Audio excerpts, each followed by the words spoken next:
Bonsoir à tous les amis. Alors bon, on va débriefer deux matchs que j'ai vus et qui est quand même très intéressant à débriefer. C'est surtout le match Allemagne-Japon.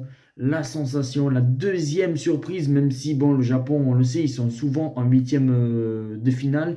Mais les Allemands, en 2018, n'ont pas passé les poules. Là, encore.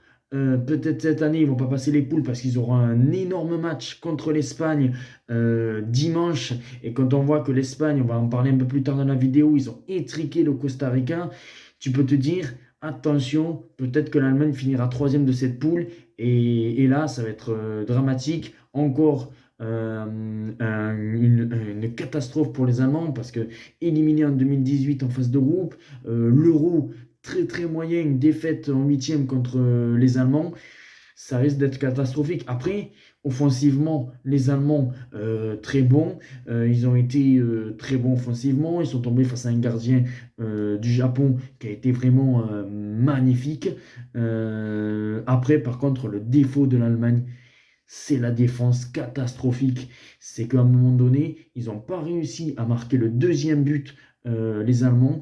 Et dès que le Japon a réussi à mettre l'égalisation, ah ben alors là, ça pouvait finir à 3-1, 4-1.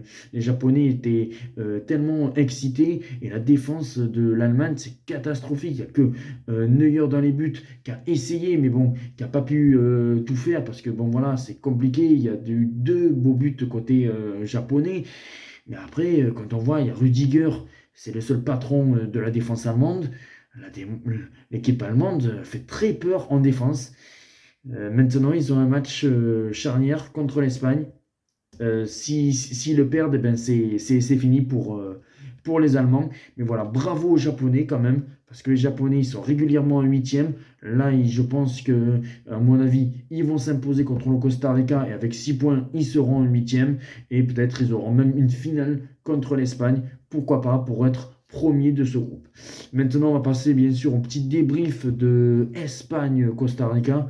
Alors bon, on a vu le Qatar qui était nul, l'Iran qui était nul, l'Australie qui était très très moyen. Et alors là, le Costa Rica, bon, il y a Navas dans les buts, mais le Costa Rica, nul offensivement, nul au milieu et nul en défense. Catastrophique. Les Espagnols, bon, ils ont joué, ils ont marqué des buts. Franchement, je ne peux pas vraiment dire si l'Espagne est vraiment un favori dans cette compétition. Parce que l'Espagne, certes, ils ont marqué 7 buts, ils ont eu la possession, mais ils sont tombés face à une équipe de Costa Rica, mais catastrophique. Entre le Costa Rica, le Qatar et l'Iran, je ne sais pas quelle équipe est la plus nulle de chez nul. Bon voilà, dire que l'Espagne a fait un bon match, ils ont fait un bon match, ils ont marqué 7 buts.